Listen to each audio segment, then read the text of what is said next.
You are in the midst of a dense jungle. Creepers all around you, trees, plants, shrubs, tall trees. You look up, you can barely see the sky. You know where your destination lies. You have the idea of the direction you want to go, but there is no path that is open in front of you. What do? Namaste. I am Sunder Iyer. Welcome to KYG or Kaivalya Yoga Gurukulam. Om Ganganapataye Namaha. Ganesha, the elephant god. One of the most powerful, unique features of this particular god that is worshipped first before doing anything traditionally, and that's how it's been taught and suggested that even the gods invoke this energy of Ganesha before embarking on any task. It doesn't matter if it's a starting of a business or a school or a college, or you want to start your meditation, anything, right? One of the most unique features is the elephant head, the idea of the elephant. So if you're caught up in a dense jungle, you look around you, there are shrubs and trees, there is really no way out. You know that this is the way I want to go, right ahead is my destination. But there is no path. How do I get there? Isn't that a question we all ask ourselves? I know divinity is within me. I know that deep within me I am divine, but how do I realize that? How do I get there? So in this jungle, what are the alternatives? I could get a horse if a horse comes by me, and they're all friendly animals in my jungle. And of course, I know in your jungle is the Mowgli's jungle. And therefore, I can take a horse and swiftly go all the way around the jungle somehow and then reach my destination. It'll take a while, but I can do that. I could take a bird and somehow find my way up through this thick forest up there and then fly across. I could do that. But what if an elephant comes by my way? Does the elephant look for a path? Does the elephant wait for a path to be cleared? The elephant makes the path. You sit on the elephant and the elephant clears the dense undergrowth right through. It just goes right through it. It doesn't go around it. It doesn't go above it. It doesn't go below it. It just goes right through it. That is the power of the elephant. It creates the path when there is no path. That is why we worship Ganesha first, invoking the elephant within us from the depths of the subconscious, so that the subconscious clears an opening, creates an opening where there is no opening. When the mind is confused, when the mind is depressed, when the mind is tired, when the mind is just not able to think clearly, invoke Ganesha.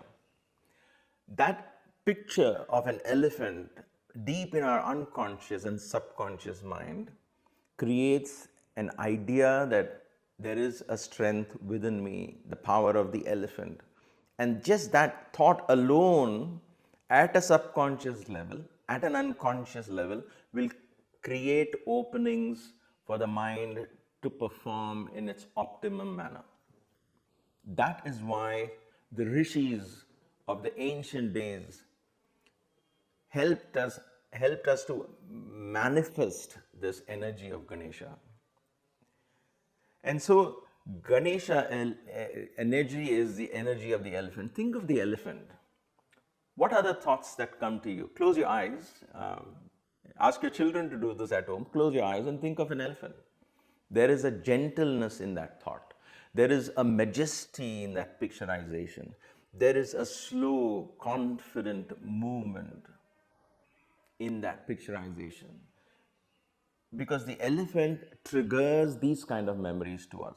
Just the nature of the elephant is like that. The elephant is also intelligent.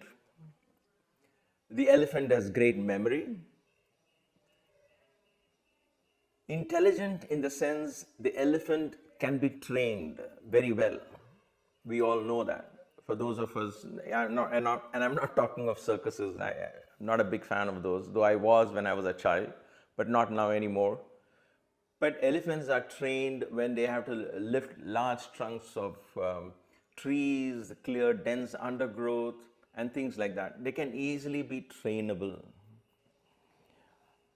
and therefore they are very intelligent. Tremendous strength, right? Who would argue with that? Tremendous strength, tremendous power. These are the qualities of the elephant that we don't have to think consciously and list them out as 1, 2, 3, and 4, but just the thought of the elephant brings all of this and floods our subconscious mind, and therefore fills it with power, confidence, and energy. And with that energy, I begin my work.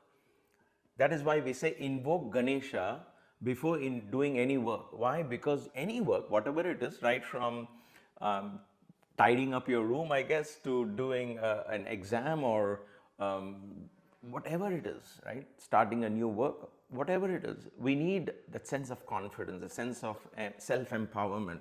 And that comes when I think of, hey, there is an elephant within me. Let me awaken that elephant power deep from the depths of my mind, from the depths of my subconscious. All right, so we kind of established that. Think on those lines, right? There is another uniqueness in this elephant, right? There are other, you could argue there could be other animals that could have all these qualities. But then there is something very unique about this elephant, and that is the trunk. The trunk. What is so unique about this trunk? In Tamil poems, Tamil being the oldest language, it's very, very powerful in the way poets composed. And I say poets, I mean spiritual poets. When they composed poems and wrote them, they're so much pregnant with meaning, just similar to Sanskrit. So there is one poem from the Tirupugar, for those of you who know Tamil, and Tirupugars are composition, a collection of short poems written by a great saint. Nevertheless, there is, Ganesha is referred to as Kari Mugan. Tamil word is Kari Mugan. Kari Mugan. Mugan means face. Mugam, face. Mukha in Sanskrit is face. So Mugan is face. Kari is generally understood as dark, black. Now elephant is dark in color, grey in color, so that's the first meaning that comes to you. Kari Mugan, dark faced. Elephant is dark, so yes, it makes sense. There is another beautiful meaning there, which I heard one of a very beautiful Sanskrit scholar explaining this. Kari Mugan, Kari also comes from the word Kara. Kara in Sanskrit and in Tamil refers to hands, palms. Kara Mugan. What do you mean by hand and face, right? So here's the beauty of this. That's why I said there's a uniqueness in this elephant. The hands are located in the face. Now for the elephant, it doesn't use its front paws like a dog or a squirrel or a mouse or any of those. It doesn't use its paws to do anything. The legs are so big. There's no paw for an elephant, right? There are just 4 huge legs. It's not really doesn't help the elephant do anything other than just walk, I guess. But the trunk, which is actually its nose, it's an extension of the face, the trunk becomes the hand. The elephant lifts things from the trunk, it does everything with its trunk. So the nose, the hands, so where are the hands of the elephant? The hands are actually located in the face. That's one way to look at it, right? Unique, very unique. Kari Mugan. So that is another unique feature where the face, the sense of smell, and the trunk and the hands are all linked together in the trunk. So this leads us to the next thing, that right from the edge of the trunk, which works as smelling, it smells something. You give something to an elephant. If you go to a temple and there's an elephant, you give him something, it first kind of smells at the edge of its trunk and then grabs it if it wants to grab it, right? If it's eating something, it will always grab, like a banana or a coconut or something. It will always grab it. So first it smells. So the edge of the trunk serves a lot of purposes. It smells. And then that trunk is connected all the way into the face, in other words, into the top of the brain. Now, look at your spinal cord, or think of your spinal cord. You can't look at it, sorry. Think of your spinal cord. From the top of the brain, if the mind is there, then the brain extends. The spinal cord is an extension of the brain because of the nervous system. And similarly, the mind, therefore, which is the software of the brain, now the mind also extends all the way down the spinal cord. That's a fundamental principle of Kundalini and all of that. The mind, where is it located? It's located all along the spines. Okay, and there are 6 centers through which we can access these energies. Anyway, so now think of the skeleton, think of the skull. Doesn't that resemble an elephant and the trunk of the elephant? That is the beauty of the symbolization. And therefore, from the sense of smell all the way up to the topmost chakra, in other words, all the way down up the nervous system, there is a power that can cleanse, heal, if you will, and open doors. And that is why Ganesha is at the bottom of the ladder, so that when you evoke that energy just not opens one door and goes to sleep. That energy connects you all the way to the top because of the trunk that goes all the way from the down to the top into his face. Right from there, the center of his eyes, it goes all the way down to the earth. So from the 6th chakra, the Agnya chakra, there is a trunk that connects all the way down to the bottom. When you sit in meditation, the base of your spine touches the earth and the edge of the trunk is here. That is the power of Ganesha. So you're not simply invoking Ganesha, oh, open the door, let me in. It's not a doorman who just opens the door and lets you in. He takes you all the way into the innermost chambers of the Agnya. That is the power. And that is why the trunk becomes a very unique symbol of the connection of all the 5 elements. So there was a question in yesterday's post, and I haven't really got a chance to respond to each post, so forgive me, but I will get there, if not today, tomorrow. There was a question as what is lam, the word lam that is associated with Mooladhara, what is the meaning of that? I think that's a great question. Lam is the bijakshara, the seed sound, if you will, and we'll come to sound in the future episodes connected to Ganesha, it's very important. But then lam is that bijakshara, the seed sound, which is not just simply connected to the earth element, but that's a unique sound because that sound, like the trunk, it has the power to travel all the way up to the Agnya chakra. Lam has that beautiful energy. So lam, it goes all the way up. And similarly, there is another word that's gum. So we'll come to those kind of things, maybe if I can, and if you're interested, we can continue this conversation as we go on. But nevertheless, lam is the power of the earth element, but that earth element is not restricted there. Don't think of these as watertight compartments. Lam is for that chakra. What is the sound for this chakra? They all intersperse, and the beauty and the magic lies in these sounds when they mix with other frequencies, other vibrations, other sounds. That opens doors in our psyche, in our minds, to understanding what is lying in our depths. Okay, to awaken the deepest memory of all. What is that? The deepest memory is you are divine. We have forgotten it. That's all, as simple as that. So in order to awaken that, lam is a sound that goes all the way down to the top, to the Agnya. So the power of lam. And that's why another word for Ganesha is lambodara. Lambodara is one who has a long trunk. That is why the word lam signifies length of sound. It goes all the way from the down to the top. These things are not told anywhere.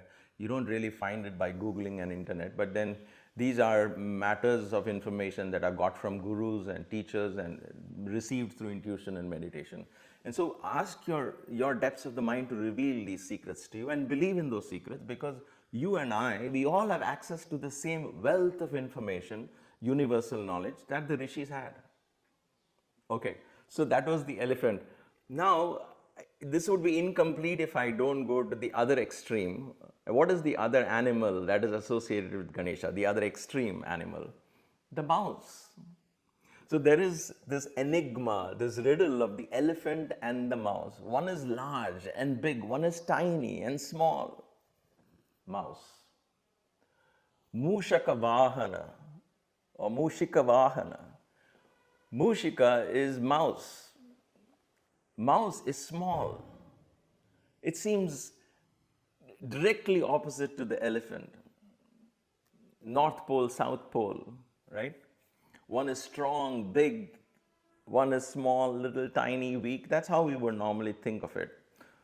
So engage in this conversation with yourself or with your children at home, and you'll find how many interesting ideas come out of this. Why was this enigma given to us? My dear friends, everything in this ancient culture of Sanat that we call Sanathana Dharma, eternal principle, eternal way of life, there was no my religion versus your religion. That was the only one at that time. Anyway, the point there was all of them were very powerful symbolism. Don't reduce it to some blind beliefs and dogmatic beliefs, but they are all that is the riddles and the enigma is to help you break free from your conditioned minds and make you think, right? So there is this two extremes. Both are associated with Ganesha. The trunk does the smallest of the smallest tasks. The trunk is also capable of the large tasks like hauling huge logs of wood and things like that. But it can also pick up a little banana from the ground, correct? So in that context, they bring the mouse. Now, question would be, which is stronger? What is similarity then between the mouse and the elephant? What are the dissimilarities between the mouse and the elephant? Which one is stronger? Is the mouse stronger or the elephant stronger? Some of them, the answers seem very clear and straightforward, but let's examine them briefly, very briefly. The mouse is very similar to the elephant. Why? How? Color. Both are gray in color, dark in color. Both are kind of invisible at night, if you will. So that's one. The mouse is intelligent, highly trainable. Elephant is intelligent, highly trainable. Both are difficult to catch because of the size. The elephant is difficult to catch. It's not like, you show a biscuit and the dog comes to you and you tie the leash around the dog and say, good puppy, and take him back home. The elephant, it's not that easy, correct? Nevertheless, the elephant is difficult to catch because of the size. The mouse is difficult to catch because of its size. Similarity. The elephant creates a path by just barging through the undergrowth in the jungle. The mouse also creates a path where there is no path. It burrows into the ground and creates its own path. It has the power to go into the depths of the earth, into the subconscious. If you want to drill into your subconscious, it is the mouse. So, elephant represents the subconscious mind. The mouse represents the conscious mind. Think about this. Our conscious acts, the little things that we do on an everyday basis, tidying up the bed, for example, or cleaning a kitchen counter, the way we cut our vegetables, if you will, or the way we react to people, the way we react to circumstances. If a phone rings, how do you react before you picking up the phone? How do you react?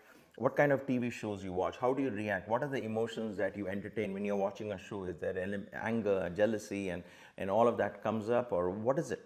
All those little things, these are all acts of the conscious mind. The little mouse gathers its food in little bits, correct?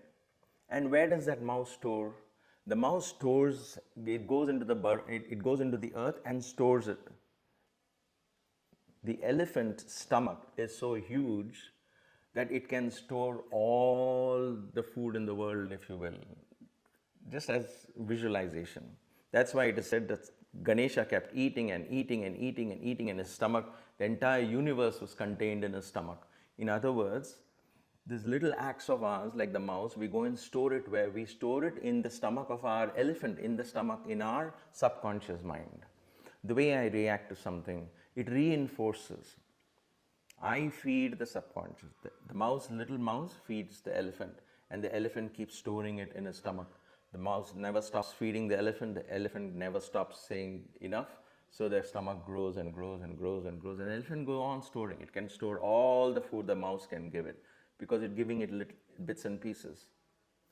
That is the relation between the mouse and the elephant. The mouse represents the conscious mind, our conscious world, this physical dimension to which we pay so much importance. The size is just that of a mouse. But what is inside us is the elephant, the subconscious. But then we cannot access the subconscious directly. because then it won't be subconscious, it will become conscious, right? So we can't even access the subconscious. We can invoke the energies of the subconscious. That's why invocation is so important in the Sanathana Dharma rituals. We invoke a deity from within. We don't access the deity directly. We invoke. But the mouse is the one that has the energy to burrow deep inside this earth element and plant its food. So think about this. What are the nature of your thoughts? Because if we want to harness the energy of the subconscious, we can only examine, we can only control, we can only harness the energies of the conscious. And therefore, my conscious thoughts, my conscious beliefs, my conscious practices, my conscious reactions and responses to circumstances, all of them feed into the subconscious, and that collection of the subconscious in turn feeds back and controls my conscious. So now I'm creating a cycle.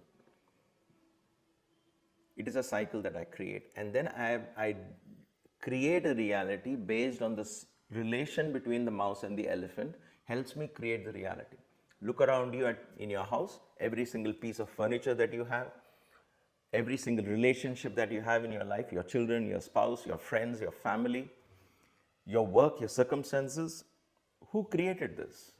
You are not a victim of circumstances. Never, never, never, even for a moment think somehow this came upon you. No, you created it. How?